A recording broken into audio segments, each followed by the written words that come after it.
হ্যাঁ, প্রিয় ভিউয়ার্স, আমি আসলাম রূপপুর পারমাণবিক বিদ্যুৎ কেন্দ্র রূপসীতে। এখানে এই প্রথম আমার আসা, আর আমার সাথে রয়েছে আলতাফ মাহমুদ। আসলে অনেক দিন করে আসি করে যাওয়া হয় না, তাই আসলাম। এখন অবস্থান করছি লালন শাহ সেতুতে, আর আমার পিছনে রয়েছে আরএন ব্রিজ।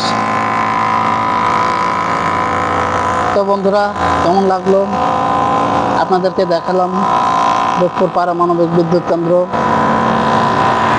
অনেক সুন্দর একটা পরিবেশ।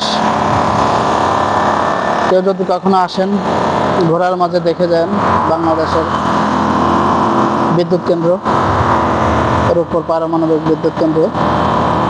তো ভালো থাকবেন, ধন্যবাদ।